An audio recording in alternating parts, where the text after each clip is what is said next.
time to free you from the four walls of today for a half hour of high adventure.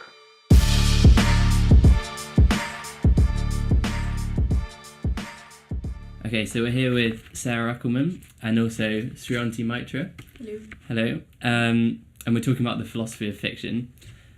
So, first of all, if I have three statements, if I say Harry Potter lives at number 4 Privet Drive, Santa Claus has 8 reindeer, and Luke Skywalker is a Jedi. As an English student, Srionti, I'd imagine you'd agree that there's nothing grammatically incoherent about those statements. No, all good. So why does that pose a problem for philosophy? It poses a problem for philosophy because philosophers want to kind of look beyond just the question of is this grammatical to the question of is it meaningful. But philosophers often go straight from the question of is it meaningful to can it be true? And the question is, if those sentences can be true, what makes them true? Or how can they be true? What is it about the world that makes it true that Santa Claus has 8 reindeer as opposed to no reindeer or 10 reindeer? Or why do we say that Harry Potter lives at number 4 Privet Drive instead of number 5? Compared to nonfiction, it's very easy to give answers to that. You know, why does Old MacDonald have 5 sheep in his farm? Because you can go to his sheep and you can count each of them. Or why does the Queen live in Buckingham Palace? Because, again, you can go out into the world and you can investigate facts and you can see, yes, here is the person that we refer to by the phrase the Queen, and here's the palace that we call Buckingham Palace, and the first one lives in the second one, and it's all very easy. But when it comes to statements about fictional objects, it's not entirely clear what we should be looking for out in the world to make these sentences true or false. So with ordinary statements in philosophy, when we're trying to ascertain the truth value, there's often a reference. So if I say there's a microphone on this chair, I can look at the microphone corresponds to the object in the sentence. So if we make a sentence about something that happens in Harry Potter, is there a referent? Does that still work? Well, that's the $1 million question. That's the question. Yes. You know, in ordinary reference, you can point to things. I can point to a microphone and you ask, well, what microphone are you talking about? I'm talking about that one. But if you ask me, if you read a sentence like, in a hole in the ground there lived a hobbit, and then you ask, well, which hobbit? What am I going to point to? And this is precisely the issue with determining the truth value of statements about fictional objects if you want to do it by referring to particular objects. Now, of course, philosophers have many different answers. There are those who say that fictional objects are completely unreal, there's nothing out there, and this is just a problem, and we have to come up with a different sort of meaning for fictional statements that's not like the meaning for non-fictional ones. There are people who say, well, there's these abstract objects, and they're out there, and we talk about them. And then there's a lot of questions about, well, how do we talk about them? Why do we know anything about them? And then there are other people who will actually say there's something that happens, something specific to the creative act of writing, that prior to Tolkien writing the sentence about a hobbit living in a hole in the ground, there were no hobbits, but after he wrote that sentence, then there is one. And now you could say, well, which hobbit? It's that one right there that he just wrote that sentence about. So you can sort of will a fictional object into creation by writing it. It's one of the kind of powerful aspects about writing creative fiction. Do you have to do it in a particular way? So could I just make up an object now and give it no features, no qualities? Does it have to have some sort of coherency? Well, I think it has to have some sort of description, because otherwise, how are you going to write about it if you don't have, if you're not going to be saying something about what sort of properties it has, what sort of relations it is into other things? I don't think that you could write about something that's kind of purely featureless, because as soon as you write something about it, it has to have some feature, because you've just written that feature down. You can't have a concept of nothing, can you? The concept has to be a concept of something. Yes. Like you can't have just there's you can't just talk an about empty it. speech bubble above my head. But then, like you just said, you can will something. I'd say, as someone who's studying creative writing right now, and who did literature, everything that I've studied is predicated on the idea that you can will something into existence. A pink elephant doesn't exist in the real world, but once I say pink elephant, there's an image in your head. So in some form it does exist, right? Or you know, this is going to be very irreverent and probably some people aren't going to like it, but if you think about the Bible, right, that image of Christ, or certain places that do actually exist, like Golgotha, or like Nazareth, or like Jerusalem, these places exist and you can refer to them the way you just referred to that microphone. But people today, there are some people who would argue that that's a fictional account. Some people would say, no, it's historical. Some people would say it's semi-fictional. So then which of those things becomes real, and which of them are evident, and which of them are self-evident? It's weird also, because if you say Sherlock Holmes lives on Baker Street, then you have the Baker Street in Sherlock Holmes' world, and you also have the Baker Street in the real world, which is real. Is the Baker Street in Sherlock Holmes' world different in some way? Well, it is different in part because it has Sherlock Holmes living on it. Does that make it then a fictional object or a fictional environment? Ooh, well, that's a... At what point do descriptions of real-world things in fictional contexts become fictional themselves? That's a really interesting question. And this is actually the sort of question that people who read fiction and write fiction are interested in, but often you don't find philosophers talking about these things, because already we've moved away from the question of what are we referring to in order to make these sentences true, which is kind of a very canonical philosophy of fiction sort of question. My own interests in philosophy of fiction are more of these tangential questions, like how when we are mixing fact and fiction, what happens to the real world things in the context of this fictional thing? Are we creating some new Baker Street, or is it the actual Baker Street that is out there, but we are doing something to the real world Baker Street by writing this fiction?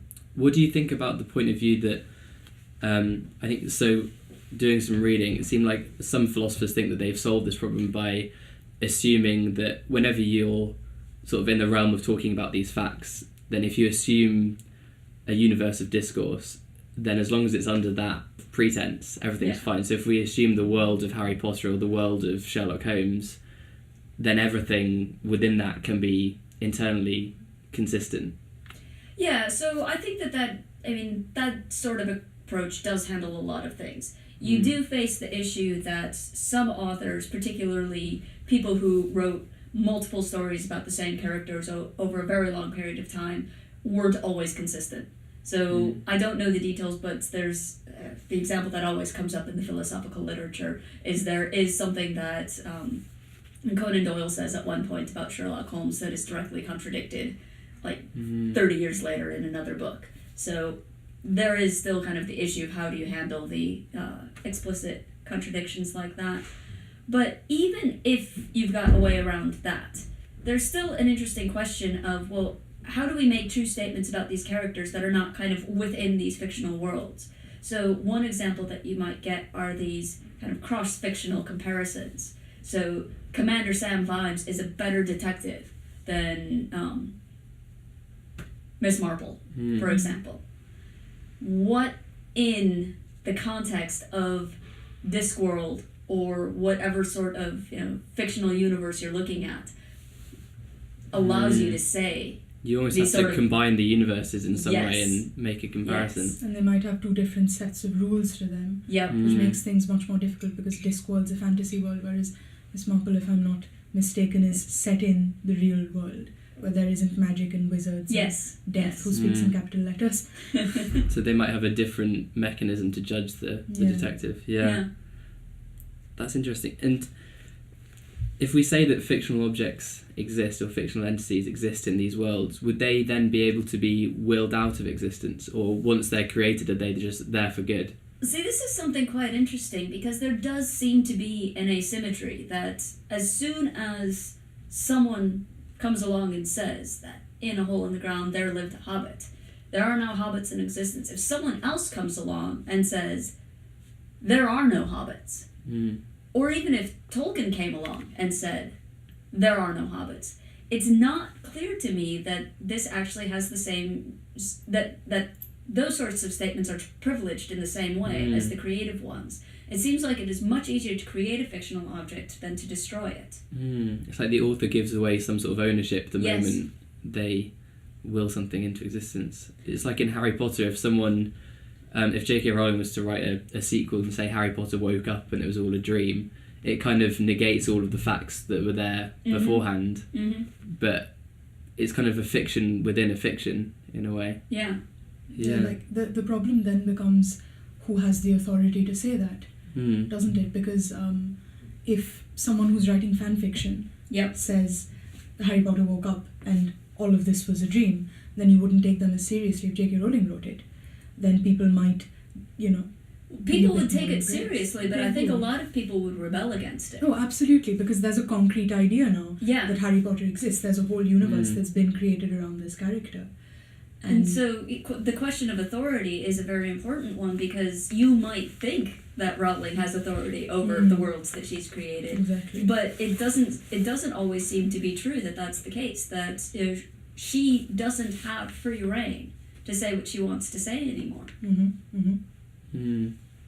Like you can murder a person, but that doesn't erase their actual life and existence. Yes. Yeah, sort of the same thing, isn't they're it? then a dead fictional character. They're not a non-existent one. Exactly. And do you think that fictional characters have an age? So I was wondering, in the case of The Simpsons, would it make more sense to say that Bart Simpson is 10 years old or 25 years old? So in the TV program, he's 10, but The Simpsons is 25 years old.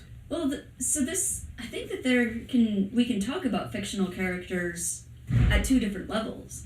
Again, with this internal and this external perspective. On the internal perspective, he's kind of perpetually 10 years old, never gets older, never grows up. But the character has a lifetime of its own, because there is this external relationship that it has with the people who create the character and the way the character has become integrated into pop culture.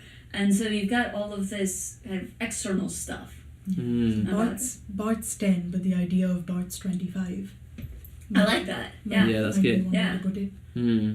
You see some TV programs and films and things where they kind of break the fourth wall and go into the real world. So there was an episode of The Simpsons which they did live, I think, a few years ago, and they kind of handled viewers' questions and fans' questions. That must be a really weird problem to fix when they incorporate the real world and they kind of transcend universes. Yeah, I mean that sort of deliberate flouting is again a very complicated sort of phenomenon to try to say anything about. What are the consequences that this would have on kind of the universe internal story after that? How does it change kind of relative questions of authority and interaction like that? And again, these are the sorts of questions that I don't think philosophers really think about all that much. They leave a lot of these questions to the English Lit department or the drama department, and I'm kind of over here in my corner saying no, these are things philosophers should be thinking about, because they are really interesting and they are fundamental questions about the nature of reality. But like you can think of Daniel Day-Lewis, and he's a method actor, right? Ideally, in Daniel Day-Lewis's world, if he's acting out My Left Foot, in which he's a quadriplegic, I believe, and he can only move his left foot, he's spending days and days and days as that character in real life. He's based on Christy Brown, who did once exist but who's dead now. So, how do you approach that philosophically if you're trying to think about whether or not he's a real person when he's Daniel Day-Lewis as Christy Brown all day for months and months of shooting? Yes.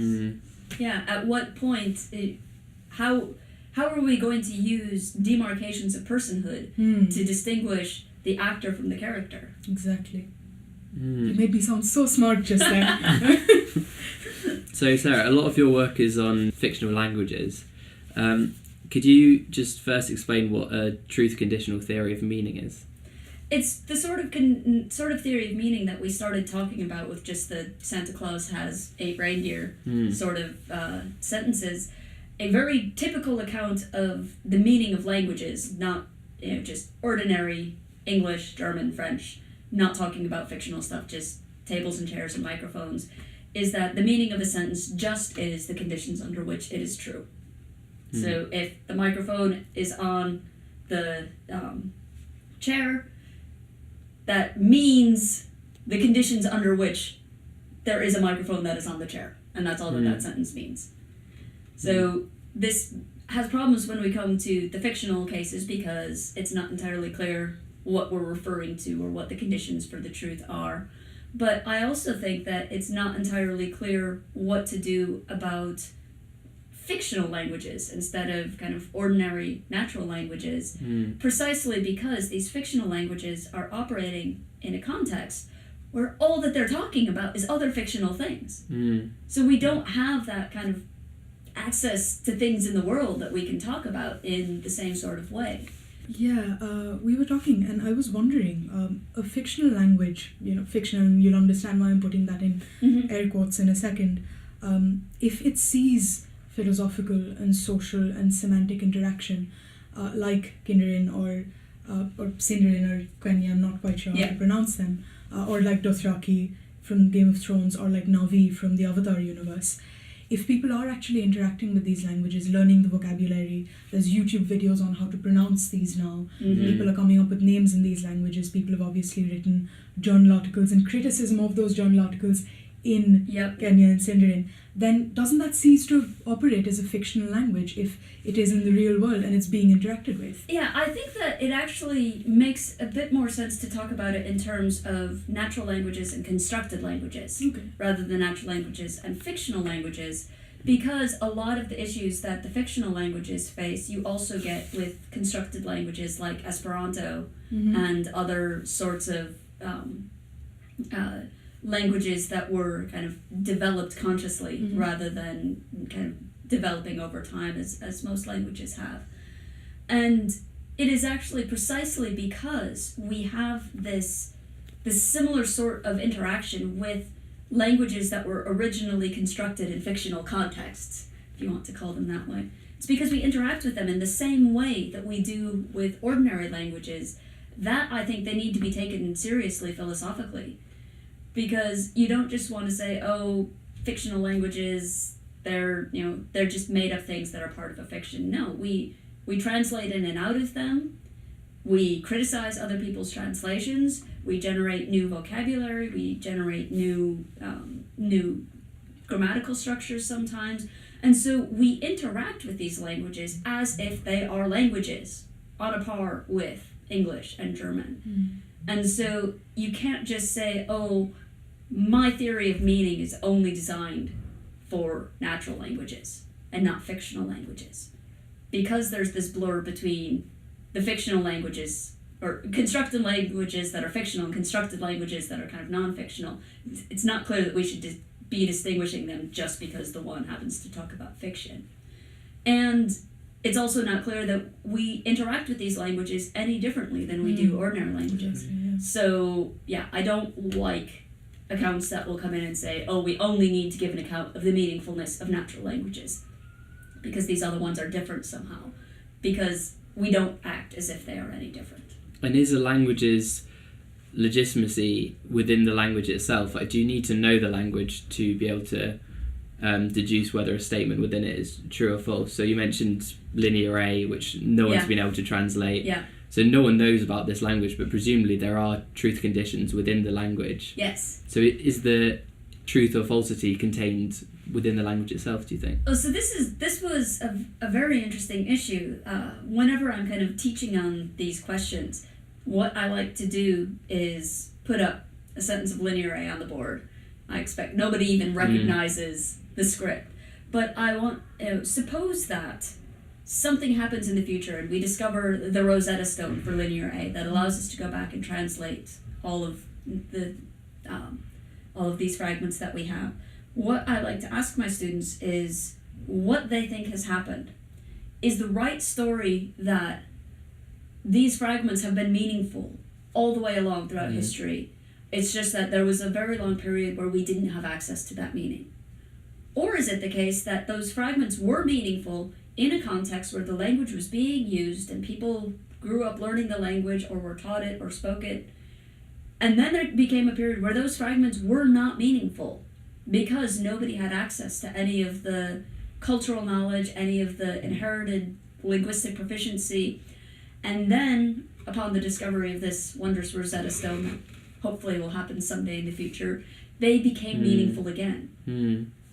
We were discussing this as well, about Bushmen in the Kalahari, and they speak that clicking language, which I think might be called Dung or something. There's an exclamation mark at the beginning. Yeah, it's a fun language. We'll never be able to speak it ever. But we were talking about how I speak Bengali, Hindi and English, those are my languages, and if I was in the Kalahari and I was speaking to a Bushman in Bangla, and I said in Bangla, your hair is black, and his hair was black, that would be true, that'd be a truth condition, it would be fulfilled. But he doesn't know a word of Bengali, so to him, that's meaningless. It's gibberish. That's gibberish, and it's meaningless. Someone is speaking the language, it is a meaningful language, and it's fulfilling truth conditions, but if it doesn't mean anything to that one person, does it cease to have meaning? Does it become a nonsense language? Does it, in his worldview, become a fictional language then? Yeah, for all he knows, that you're just sitting there kind of talking to yourself in this nonsense language that you made up for yourself. Yeah. And you also talk about fictional languages intended to be meaningless. So is it Minyanese in the Despicable Me? And you also say that it still manages to convey content in some way. I was wondering how you think it does that. Is it because we're sort of ascribing our own meaning onto how they're interacting and the storyline behind it? I think it primarily falls out of the fact that human beings are very social creatures, and so we have developed a lot of skills for extracting content from our interactive environment. And language is only one of the ways, it's only one means of conveying content. There's facial expressions, there's gestures, there's tone of voice. Even in the context of movies, you also get the background music. So you kind of get told this is a scary part when the scary music comes. Or you're told. Do you think it's only the language, though, that we can extract truth and falsity from? Could we do that from other forms of communication? Yeah, absolutely. I think that, again, a lot of times people who are trying to give an account of the meaningfulness of language are taking far too narrow a view of what the phenomenon is, because it's much more not about language but about how people interact with language. And it's precisely this ties back to what I was saying about wanting to not treat the fictional languages differently from natural languages, because people interact with the languages in the same sort of way. So any way that one of these languages becomes meaningful has to apply to the other languages too. It's interesting because we're sort of we're trying to find meaning and truth conditions within these fictional languages. What if in those languages the same logical structure didn't apply? So you had a completely meaningless to us at the moment language, but then they could say that this was true and this was false in that world, and maybe you could switch around all of them. Could that still be consistent, do you think? Well, again, so there are some problems that would be specific for the constructed languages on this particular sort of issue, because who is it that is saying that the language works in the way that you just described? Because there has to be somebody who is putting down some ground rules, and that person is going to have to know something about the logical structures of the language or the meaningfulness conditions of the language. Could you have a fictional world where there were like square circles and 1 + 1 = 3 and that sort of thing? So this is now kind of moving away from questions of language to kind of questions of metaphysics and kind of being and what you can have. And a lot of people are just going to say, no, you can't have contradictory objects. You can't have square circles, or a lot of people will say that truths of mathematics are necessary truths. They're going to be true in every possible world. But there are also kind of purely from the technical metaphysical side of things, in terms of what can you do with philosophy, you can have impossible worlds where you can have contradictions and contradictory objects, and the laws of mathematics work differently. I imagine most of the fictional universes would fit within that category. Actually, I think most of them, unless you have an explicit contradiction, like Sherlock Holmes both did this thing on this day and did not do this thing on this day. Most fictional worlds are consistent. Could you not have logical inconsistencies hidden within sort of physical inconsistencies? So Harry Potter casting spells and things. If you actually look at what's happening, there must be lots of logical contradictions in there. Not necessarily. I feel like you can find examples of this in real life. You don't even have to go as far as fiction. Yeah. Think of people who have synesthesia or synesthesia. Do you know what that is?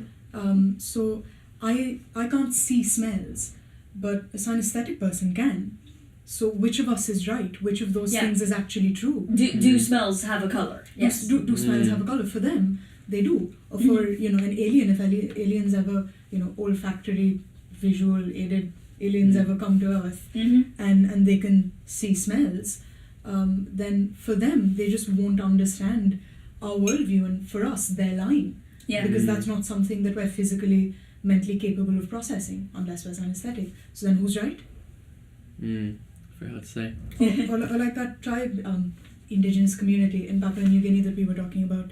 An anthropologist was speaking to, I think it was the Dani tribe in Papua New Guinea, and there's a huge oral tradition of storytelling there, and it's meant to be very powerful and bring up memories of your ancestors and things. And he was asked to tell a story, and he started telling the story of Hamlet. Except they didn't have concepts of kings or ghosts or castles or adultery and things like that. So in trying to explain to them not just the concepts of these things, but the idea that these things actually happened, they didn't take him seriously. They were like, not only did they not understand that ghosts could exist, they were like, oh, no, you're wrong. What you mean is his father's spirit did such and such, and then his uncle cast this sort of black magic. So there's this one man who's speaking a very particular language with concepts that do exist, and which, again, there are reference for. And then the people in this community just refused completely to acknowledge these at all. So in that case, again, who's right, and does that become fictional or does it become meaningless? And just what is the end goal with all of this?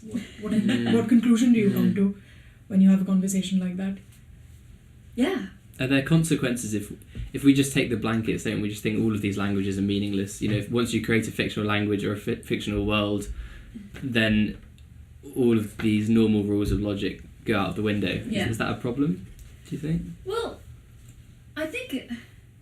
no, it's not going to, in principle, be a problem, but I do think that it's not necessary to do that, because the vast majority of people who are working on kind of writing stories or constructing fictional universes, developing movies, actually care very much about keeping things consistent, and maybe just internally consistent. They don't care, I'm going to put magic into my fictional universe, even though I know that there is no such thing as magic. And then there are going to be certain things there are going to be certain contradictions that you then have to ignore, but you're going to have to ignore them all in a particular sort of way. So, like, when Rowling develops the types of magic that she does, there are rules as to how it can work and what it can do. There's constraints on kind of the scope of it. But also, there are things that, if you've got magic that allows you to time travel, then there are going to be kind of certain issues that arise from that you have to make a decision about how you're going to handle them. So are you going to handle a proliferation of Harrys and Hermiones? Are you going to let there be more than one? Or when one travels back in time, you have to actually put in the rules. You can't let you see your counterparts. You can't interact. You can't let anybody see you. All of these things have to go. So you can't just say time travel works, anything goes. There still has to be logical rules about how these things function. It seems like there's like a very interesting distinction between inconsistencies which are intended and ones which are not intended. And it's almost like it's up to J.K. Rowling what's intended and what's not intended. If she didn't intend something to be inconsistent and then later decided that, you know, I'll just say it was consistent after the fact. Yeah. then She does do that. Does she? Yeah, On Twitter a lot. sometimes, yes. Oh. Oh, I meant it to be that way. Yeah. Yeah. Yeah. But that's kind of, it's almost like it's her right to do that because she's created it. To some extent, but I think it also goes back to kind of, you know, there are still limits on what she can do. That you know, she can't go back and say, oh, this magic that I may have described as working in this particular way, it actually works in this other way. Even if that other way is kind of consistent with the description that she gave, if it's too radically off from the way that everybody has taken it from working, yeah, the fans are going to revolt, and at some point it's not clear how much kind of an author putting their foot down saying this is the way that it is actually has the authority, or whether it's kind of the way that it's taken. The fans almost have like a collective ownership over their own fiction to a certain extent. Yes. And if they disagree with something en masse, then that almost changes the world. And this is again another one of the fascinating things about these questions is what's going on when that happens? How does that happen? How does authority get transferred from the original creator to this kind of mass collective? I think one of the issues with that is that when you're writing, unless, you know, you're hiding all of your writing away for some reason, like Emily Dickinson, if you're someone like J.K. Rowling, you want people to read your work. You are putting it out there for it to become a physical reality in a fictional world. So when she's put down all of those rules, or she says, okay, this is how this spell works, the reason that she can't go back and change that immediately if she's described exactly how it works is because there's become a concrete reality, there's become a fictional fact, if you will. There's something that is it has now become separate from her. That is out there. There's an extant fact there that she can't go back and change, because now that's become part of a lot of other people's realities as well. If she hadn't shown that to anyone, if she still had ownership of that image and she was the only person with it in her head, I'd argue that it would be possible for her to go back and change whatever she wanted. But now that it's become a concrete reality for a number of people, the reality changing for one person doesn't change it for everyone else. If I'm schizophrenic and I say that the sky is red today, it isn't for the other 2 billion people in India, so it doesn't matter. Then I'm the one that's wrong. It's almost like the fictional worlds exist within people's minds, and if something is too difficult to change in everyone's minds, then the world doesn't change because it has a very high degree of stability. Yeah, exactly. Religion. Well,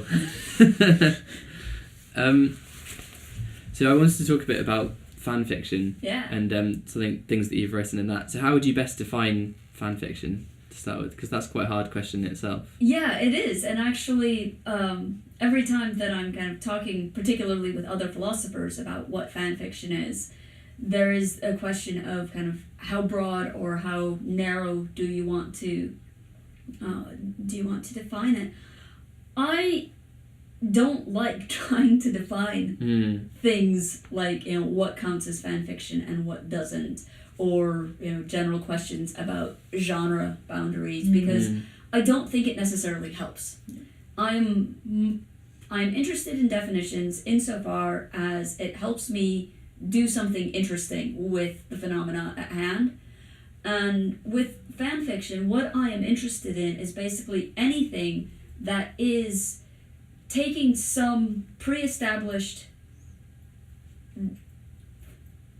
story, however you want to interpret that, and doing something more or different with it by people who are not part of the original creators of that story.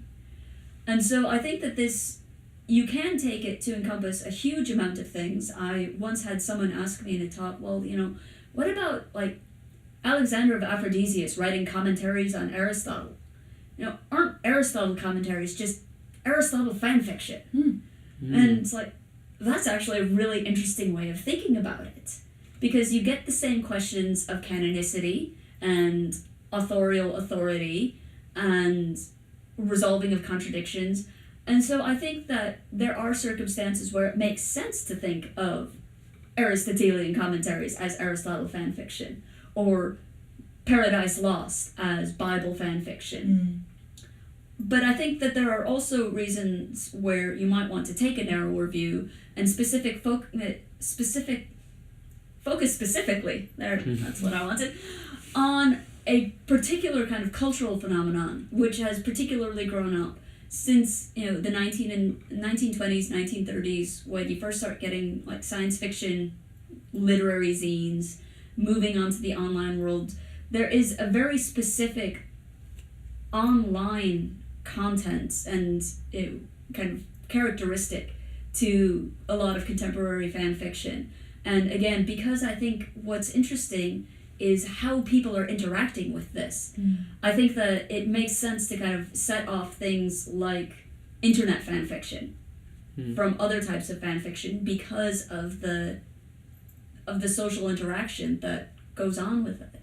Yeah, like I draw a pretty, like prominent line between, say, Archive of Our Own, which is a very prominent fan fiction website, probably the most popular on the internet right now, and then a meme on Facebook where Rowan Atkinson's face has been superimposed over the Mona Lisa. Yeah. And then the 5 different adaptations I've seen this year of Romeo and Juliet. One was a zombie apocalypse version. One was an Indian version set in a village where there's 2 political parties, that are fighting against each other. And of course, The Daughter of One House and The Son of One House are adaptations of Romeo and Juliet. So I think the idea is, where does fan fiction separate itself from a derivation and then separate itself from an adaptation? Yes. Because a film like that, a multi-million dollar film like Warm Bodies, right, is technically just fan fiction of Shakespeare. Yeah. Even if the scale is much, much, much bigger than a tiny stage in the Globe Theatre.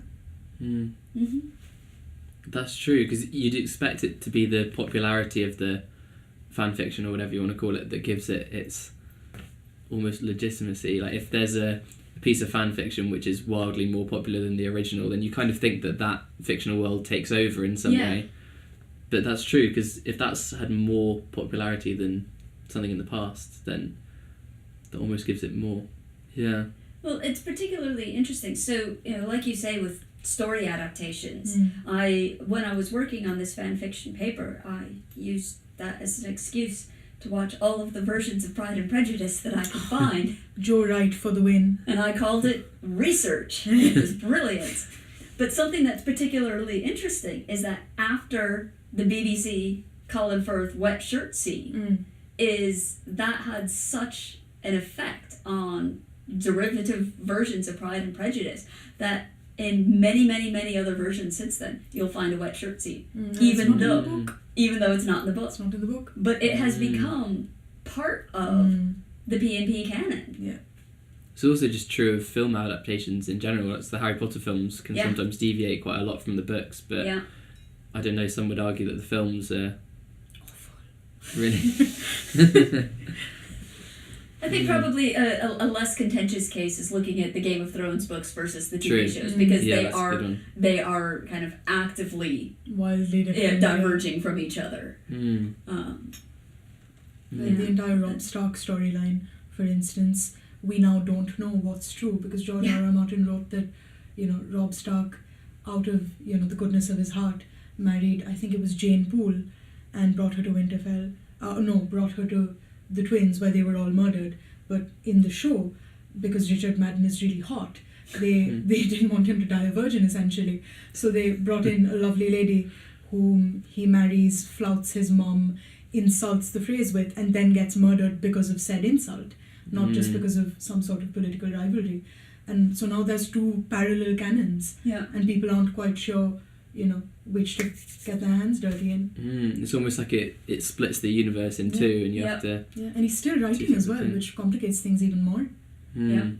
And I believe haven't the TV shows gotten ahead of the books, so that kind of the people who are primarily developing content for that don't actually know what what story they're supposed to be telling. They do though, because George R.R. Martin has told them what the ending of the show is, just in case he dies. Okay, well, thank goodness. I mean, Robert Jordan died and thankfully left very detailed notes behind to finish out the Wheel of Time series. But I think people would probably never forgive Martin if he died before. No, absolutely not. Before the end. He'd find it hilarious though, wouldn't he? He'd just flip everyone off and just lie back in a coffin. Yeah. Well, Alright. thank you very much for Oh, this was great being on. fun. Yeah, it was great. Thank you.